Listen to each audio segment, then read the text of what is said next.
Καλησπέρα από τον Χρέμος. Καλησπέρα και από μένα. Δευτέρα σήμερα 11 Ιουνίου. Πάμε να δούμε το πρώτο μας μάτς για απόγευμα, Γαλλία-Αγγλία. Με τον Άσο στο 2.45, το Χ στο 3 και το διπλό της Αγγλίας στο 2.70. Μοιρασμένο το παιχνίδι από ό,τι σε αποδώσει.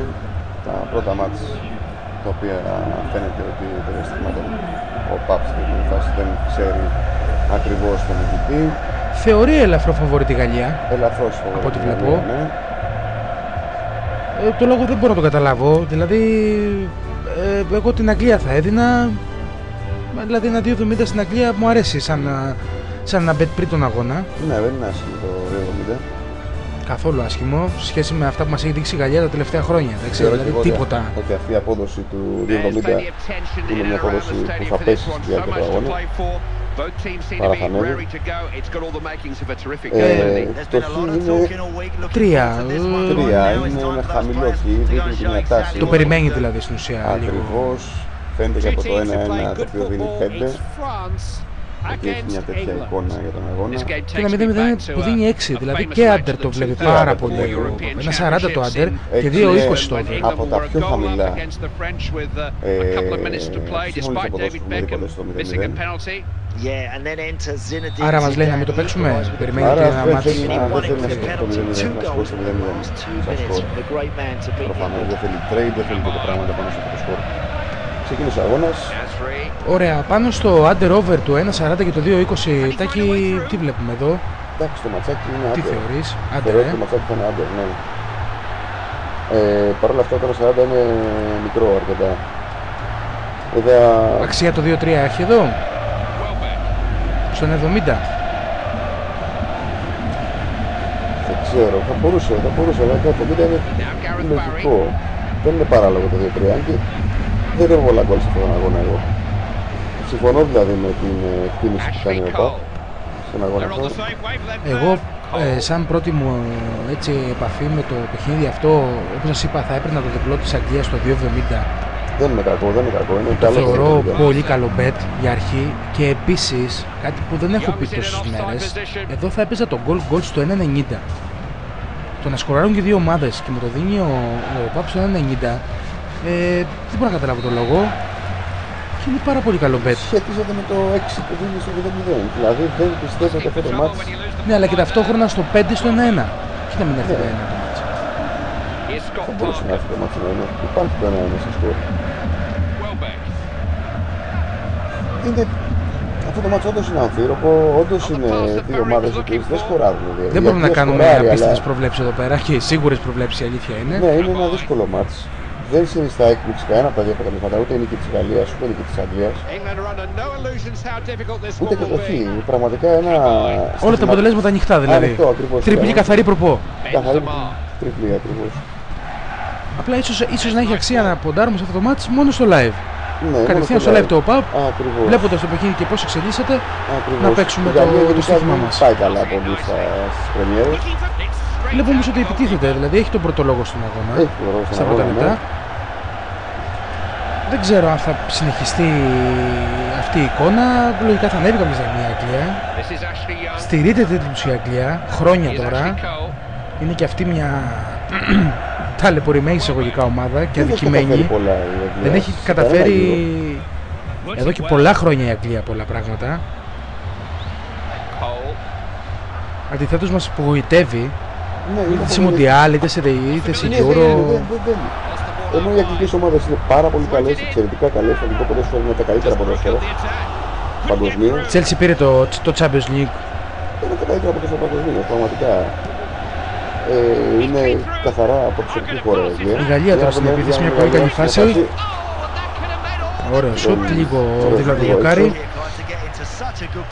Δείχνει ότι έχει μια υπεροχή η Γαλλία στο παιχνίδι, άρα δικαιώνεται το 2.45 της Γαλλίας. Αλλά και από αυτό που βλέπω και αυτό που πιστεύω, δεν ξέρω, το μάτς Χ, πολύ Χ, πολύ έτσι. Δεν έχει φάσεις, η Γαλλία έχει κάνει δύο φάσεις. Ναι. Πολύ άντερ όπως είπες. Πολύ άντερ, αυτό το μάτς φαίνεται για πολύ άντερ. Δεν ξέρω αν θα γίνουν και πολλές φάσεις σε αυτόν τον αγώνα, να σου πω την αλήθεια. δεν ξέρω, δύο ομάδες με όνομα περίεργο στην Ευρώπη. Η Γαλλία πάντα με μεγάλα ονόματα και η Αγγλία, και ποτέ δεν έχουν καταφέρει να κάνουν κάτι συγκλονιστικό. Τώρα μπορεί να καταφέρει κάτι, όχι. Δεν θα τους έχει χαλάσει το ότι μαθήκανε με το παιχνίδι της μάχης και γενικά αφού έχει αλλάξει η ψυχολογία τους, είναι δύο ενωμένες χώρες πλέον. Λες ακόμα Βεντέτα, το κρατάνε. Το κρατάνε, δεν ξέρω. Ξέρω. Πήγες πολύ μακριά. Το τράβηξες πολύ. Ένα 95 το χ ημίχρονο βλέπω, που δεν το είπαμε στην αρχή. Ναι, 95 το χ ημίχρονο είναι πάρα πολύ καλό. Φαίνεται πολύ καλό. Είναι πάρα πολύ καλό. Είναι καλό και παράξενο ταυτόχρονα. Είναι πολύ παράξενο. Πώς το εννοείς αυτό, από θέμα απόδοσης? Βέβαια. Γιατί πόσο θα έπρεπε να είχε? Ένα 80 ας πούμε, αφού είναι μοιρασμένες οι αποδόσεις του άσου και του διπλού. Εννοείς. Όταν το χ έχει δίνει 3, το 0-0 δίνει 6, ένα 75 θα ήταν το αναμενόμενο για μένα στο χ ημίχρονο. Άρα το 95 θεωρείς ότι εδώ έχει κάνει λάθος ο ΠΑΠ. Το 95 ναι, δεν το είχα προσέξει. Και ίσως είναι και δώρο. Είναι δώρο. Να το δώρο λοιπόν για τον αγώνα Αγγλία-Γαλλία. Στο 95. Το χ ημίχρονο, μάλιστα. Πολύ καλό. Είναι πάρα πολύ καλό. Εξαιρετικό θα λέω. Εύκολα δεν σκοράρουν οι δύο ομάδες. Όχι. Για κανένα λόγο. Άρα 95 και το ημίχρονο τελείωσε σχεδόν με μηδενικές φάσεις. Μηδενικές φάσεις, πραγματικά. 45 λεπτά, δεν είδαμε τίποτα το συγκλονιστικό. Και ας δούμε τι μας φυλάει στο δεύτερο ημίχρονο, μήπως είναι και το δεύτερο έτσι. Οπότε πάμε για ένα μάτς απλά, συγγνώμη, σούπα. Ναι. Μήπως γίνει σούπα. Αμένα αγγλική σούπα δεν έχει ακόμα πιο χάλια. Ακόμα πιο χάλια. Ναι. Αν κάτι έχουν με ροζούμια και τα δύο είναι, οπότε δεν ξέρω τώρα, εντάξει. Σίγουρα το άντερ μας πάει καλά, το 1.40. Ναι, δεν είναι η απόδοση που θα έπαιζα εύκολα, το 1.40. Αλλά γενικά δεν μου αρέσουν οι τόσο μικρές αποδόσεις. Και πολύ σίγουρες αποδόσεις για τον ΟΠΑ. Ακριβώς, ναι. Είναι πολύ μικρή αυτή η αποδόση. Το δικό μου το goal δεν υπάρχει πουθενά προς το παρόν, από ό,τι βλέπω. 1.55 το no goal, δηλαδή και εδώ ο ΠΑΠ συσσαγωγικά ψηλιασμένος. Ότι άντε να βάλει μια ομάδα γκολ, δεν θα βάλουν και δύο. Δεν αγώνα ο ΠΑΠ από ό,τι φαίνεται από τις αποδόσεις του, τουλάχιστον όσο βλέπουμε στην προσομοίωση. Τον βοηθάει η προσομοίωση μας όμως και τον πάρα πολύ τον βοηθάει. Μπορείς να πεις ότι έχουν δει την προσομοίωση και βγάλει τις αποδόσεις. Κάπως έτσι, ναι, κάπως έτσι. Κάτι το οποίο σίγουρα δεν ίσχυε για τις προηγούμενες προσομοιώσεις, οι οποίες ήταν τελείως εκτός προλέξης ο ΠΑΠ. Οι περισσότερες, ναι, μία στο 5.65. Ακριβώς. Μόνο μία πέσαμε μέσα με τον ΟΠΑΠ, ναι, στη Γερμανία. Και εκεί πέρα πάλι η Γερμανία, εντάξει, επικράτησε μένα, αλλά το πρώτο δυσκολεύτηκε, Πορτογαλία, βέβαια, ναι. Δυσκολεύτηκε, βέβαια. Η Ιταλία ήταν απίστευτη έτσι στο 4,5, διπλό στο 8. Και μην ξεχνάμε και την πρεμιέρα, την Παρασκευή, Πολωνία-Ελλάδα. Και μέσα σε εισαγωγικά έπεσε ο ΠΑΠ με φαβορί την Πολωνία στο 1-0 της Ελλάδας. Να θυμίσουμε λίγο ότι οι προσομοιώσεις έχουν γίνει από την Πέμπτη, ενώ εμείς δεν γνωρίζουμε το αποτέλεσμα των αγώνων που έχουν προσομοιώσει ήδη. Οπότε δεν ξέρουμε τι έχει κάνει η Ιταλία, δεν ξέρουμε τι έχει κάνει η Δανία. Απλά ελπίζουμε να έχουμε πέσει σωστά στις προσομοιώσεις μας. Στις περισσότερες τουλάχιστον, ναι, γιατί όχι σε όλες. Γιατί όχι σε όλες. Να θυμίσουμε ότι έχουμε δώσει τον τελικό Champions League μεταξύ Chelsea Bayern στο 1-1, όπως και ήρθε, μέσα από προσομοίωση. Όχι μόνο τον δώσαμε, τον είδε κόσμο στο μαγαζί, ναι, τους φάνηκε πολύ περίεργο. Πολύ περίεργο, ναι, ακριβώς. Και δεν τόλμησε έστω να το παίξει κάποιος το σκορ 1-1. Το παίξαμε εμείς. Μόνο εμείς το παίξαμε και... Βάλαμε 3 ευρώ και εντάξει λέμε τι έγινε ας πούμε. Εντάξει. Εσύ έβαλες 3 ευρώ. Εγώ δεν έβαλα 3 ευρώ. Και μετά ναι, γιατί δεν έβαλα και εγώ παραπάνω. Οκ. Δεν κάνουμε. Σημαίνουν και λάθη. Το μάτι βλέπουμε ότι... Εντάξει, έπρεπε να γίνει η πρώτη φάση στο 60. Πήγε ακριβώς. Παραλίγο να έχουμε πρώτη φάση στο 60. Στο δεύτερο ημίχρονο. Το μάτι είναι λίγο τραγικό. Τραγικό, είναι ένα μάτι κέντρο. Λες να είναι πιεσμένες οι ομάδες λόγω ονόματος και πόσο μάλλον δεν η Αγγλία τον κόσμο της από όλα. Όχι, τίποτα, μια σέντρα στο πουθενά. Η Αγγλία μην ξεχνάμε ότι έχει τρομερές μονάδες, αλλά ποτέ δεν είχε ομάδα. Δηλαδή αυτό το δέσιμο που λέμε.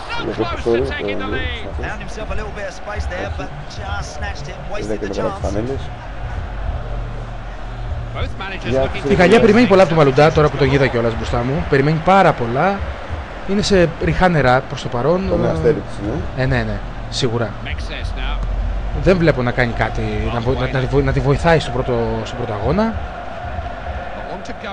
Τίποτα, στην ουσία δεν βλέπουμε κάτι. Άρα και στο live το ΟΠΑΠ αυτή τη στιγμή το Χ είναι όχι ότι πιο ασφαλέστερο μπορούμε να πούμε.